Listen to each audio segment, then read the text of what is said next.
Hello guys, this is Prashasti and welcome to the channel Fabricated Minds. So guys, today we are going to do exercise 7.2 question number 6. Okay, so let's get started. So first of all, what the question is saying that triangle ABC is an isosceles triangle in which AB side is equal to AC. Here you can see in the figure that AB side is equal to AC, okay, and this and this, and then side BA को हमने produce किया तो D तक उसको produce किया तो AD जो हो जाता है वो AB से इक्वल हो जाता है, ठीक है। फिर शो दैट हमें शो करना है कि एंगल BCD मीन्स ये पूरा एंगल 90 डिग्री के इक्वल है, ठीक है। तो सबसे पहले हमें पता है, इसका सोल्यूशन स्टार्ट करते हैं कि हमें पता है कि angle B plus angle C plus angle D is equal to 180 degree. और ये हमें कौन बताता है? ये हमें बताता है प्रॉपर्टी ऑफ ट्राइंगल। ये हमें कहती है कि एंगल के सारे एंगल्स का सम कितना होता है? 180 डिग्री होता है, ठीक है। तो अब हमें इसे तो प्रूव करना है, अभी हमें angle B and angle C की वैल्यू फाइंड करनी है, ठीक है। तो अभी हम इसकी वैल्यू नो कर पाएंगे, ठीक है। सबसे पहले एंगल बी, तो सबसे पहले हमें क्या दे रखा है? इन ट्रायंगल हम यहाँ लिखेंगे in triangle B C D A B is equal to A C, ठीक है। A B is equal to A C, तो अब A B is equal to A C हुआ तो साइड के सामने वाला एंगल, मैंने थ्योरम 7.2 पढ़ाया है आपको। अगर आपने अभी तक वो वाला वीडियो नहीं देखा है तो आई बटन पे उसका लिंक मिल जाएगा, आप उसको जाके ज़रूर देखो, ठीक है, क्योंकि वो ज़रूरी है पता चलना, ठीक है। तो ए बी थ्योरम 7.3 हमें क्या कहती है कि angles opposite to the equal sides are equal. So यहाँ पर ए बी के अपोजिट में कौन सा साइड है? ये वाला साइड है। ये पूरा एंगल नहीं है, ओनली ये वाला साइड है, यानी ए सी बी एंगल है। तो बी एंगल इससे क्या हो जाएगा? इक्वल हो जाएगा। तो angle B is equal to angle A C B. क्या वो कौन बोलती है हमें? Angle opposite to equal side are equal, ठीक है। ये हो गया। फिर उसके बाद B की वैल्यू हो गई। अब D, यहाँ पे AD हम इजिकल टू AB हमें पता है, तो AD is equal to AB, AB is equal to AC, तो ये इक्वल थिंग्स के ही इक्वल है, तो ये आपस में भी इक्वल होंगे, ठीक है। तो ये जैसे कि देखिए 2 इज इक्वल टू 2, जैसे कि AD जो है वो AB के इक्वल है, तो ये आपस में भी इक्वल हो गए, ठीक है। अगर इसकी वैल्यू 2 है, इधर भी इसकी वैल्यू 2 है, हाँ, तो ये दोनों इक्वल बता रहे हैं अपने आप को, तो ये आपस में भी इक्वल होंगे ना। तो यहाँ पर AD is equal to AC हो जाएगा, ठीक है। AD is equal to AC हो जाएगा। अब AD और AC, AD कौन सा साइड है? ये वाला साइड है, ठीक है। तो AD और ये AC, फिर AD साइड के सामने कौन सा एंगल हो गया? ये वाला, ठीक है। ACD, AD के सामने ACD वाला एंगल हो गया, और यहाँ पे AC के सामने कौन सा एंगल हो गया? D एंगल हो गया, ठीक है। तो क्या बोलता है? Angles opposite to the equal sides are equal. So हम क्या लिखेंगे इधर? दैट इम्प्लाइज AC के सामने ACD, तो angle D is equal to ACD, और रीज़न क्या आएगा? रीज़न सेम आएगा, ठीक है।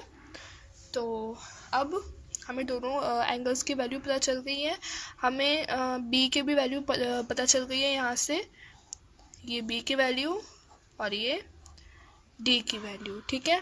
तो अब हमारा जो पहला था, ये वाला इक्वेशन थी हमारी पहली, अब ये जो वैल्यू आई है वो इस सारी इक्वेशंस में हम सब्स्टिट्यूट कर देंगे, ठीक है।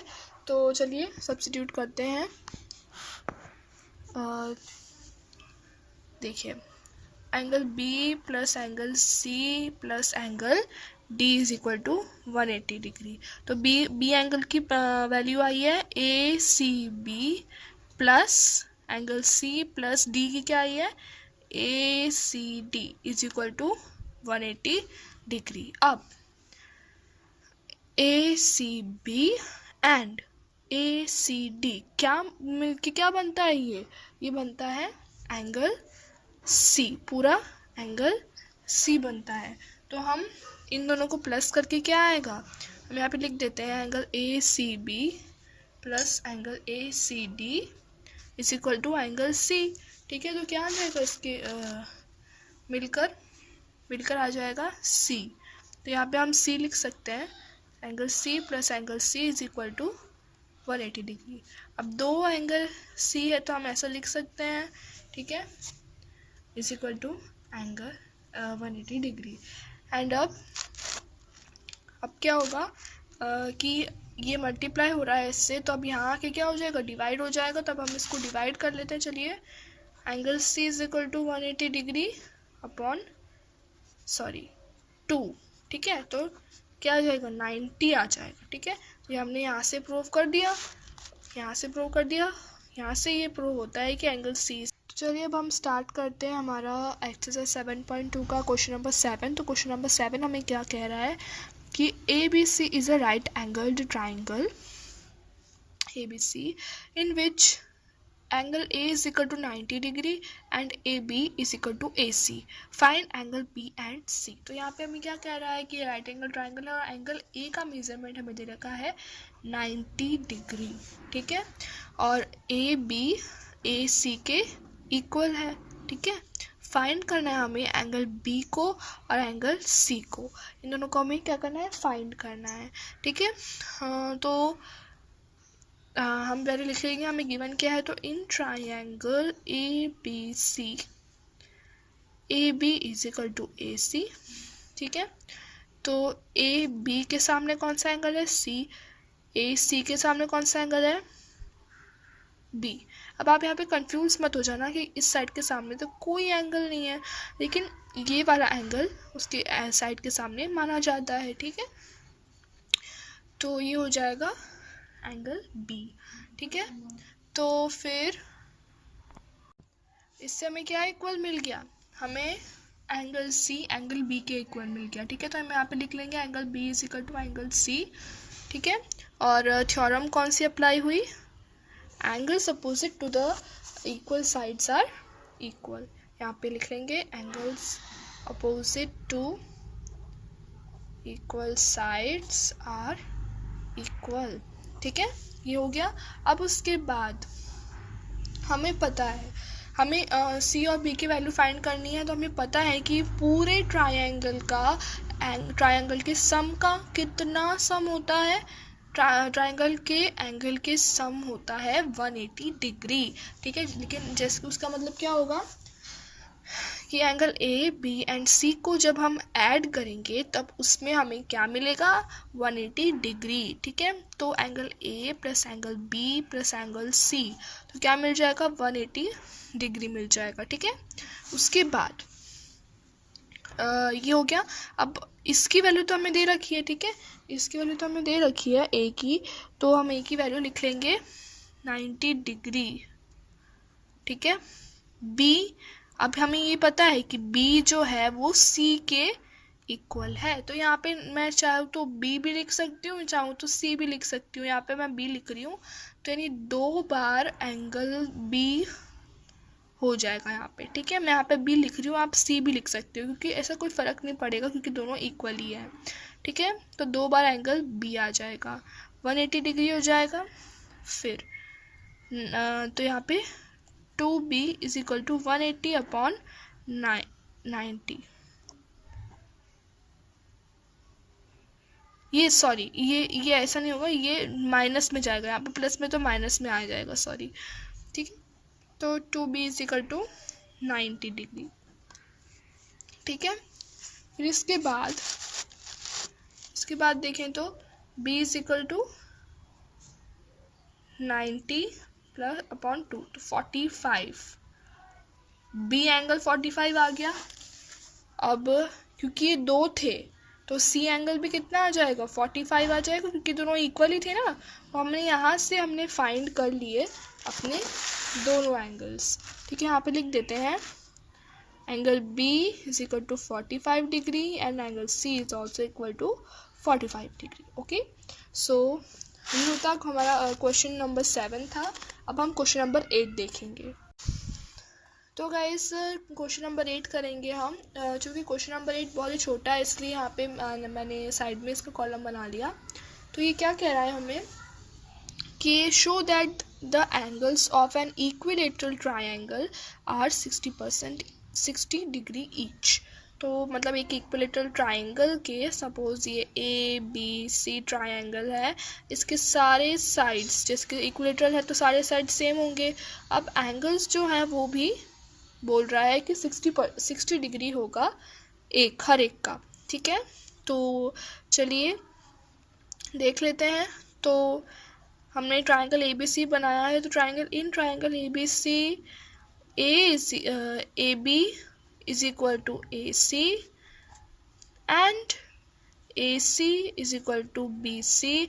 सब आपस में इक्वल है. And AB is equal to BC. सब आपस में इक्वल है तो ऑब्वियसली एंगल्स भी आपस में इक्वल हो जाएंगे. A is equal to angle B is equal to angle C by कौन सी थ्योरम थी वो? थ्योरम 7.3 की angles opposite to equal sides are equal. ठीक है, ये वाली थी. अब ये हो गया. ठीक है, फिर चूंकि ये सब एक दूसरे से इक्वल है तो मैं क्या लिख सकती हूँ? मैं यहाँ पे 3 एंगल्स हैं तो मैं 2 ऑफ एंगल ए भी लिख सकती हूँ, 3 ऑफ एंगल ए भी लिख सकती हूँ, 3 ऑफ एंगल बी भी लिख सकती हूँ और 3 ऑफ एंगल सी भी लिख सकती हूँ. आपको इन तीनों में से जो भी लिखना हो आप लिख सकते हो. मैं यहाँ पे 3 ऑफ एंगल सी लिख रही हूँ. Okay, so 3 of angle C is equal to 180 degree. ये हमें किसने कहा? ये हमें कहा है angle sum property of triangle. Okay, तो ये हमें कौन कहती है? ये हमें कहती है हमारी एंगल सम प्रॉपर्टी. तो हम आगे बढ़ाते हैं सम को. 3 इंटू इज इक्वल टू 180. तो यहाँ पे ये मल्टीप्लिकेशन में है 3. अब यहाँ पे जाके क्या हो जाएगा? डिवाइड हो जाएगा. तो अगर हम 180 को 3 से डिवाइड करते हैं तो आ जाता है हमारे पास 60 डिग्री. तो एक सी के पास 60 डिग्री है तो 3 के पास कितना? तो इन दोनों को मल्टीप्लाई कर देंगे और डिवाइड कर देंगे तो सबके पास कितना आ जाएगा? 60. इसलिए जो हर एक एंगल है वो क्या हो जाएगा? 60 डिग्री का हो जाएगा हमारा. ठीक है, तो गाइस देख लीजिए अच्छे से. तो यहाँ पे हमारा पूरा वीडियो ख़त्म होता है और that's all for this video. Next video में मिलते हैं. आप मुझे कमेंट करके बता सकते हो कि मैं कौन से टॉपिक पर वीडियो बनाऊँ. So see you in the next video. And मैंने अपने चैनल पे, मैं आपको एक न्यूज़ देना चाहती हूँ, मैंने अपने चैनल पे क्लास 5th का भी जो इंग्लिश का कोर्स है वो चालू कर दिया है. अगर आपको कोई भी भाई बहन कोई भी अगर वो 5th में है तो प्लीज़ आप जाके मेरे चैनल को विज़िट करो. और जो इंग्लिश का जो भी कोर्स है उसके ऊपर थोड़ा एक वीडियो आ चुका है. दूसरा वीडियो दूसरी एक्टिविटी के लिए दूसरा वीडियो चैनल पे जल्द से जल्द पोस्ट हो जाएगा. Okay, so meet you in the next video. Till then, bye bye, take care.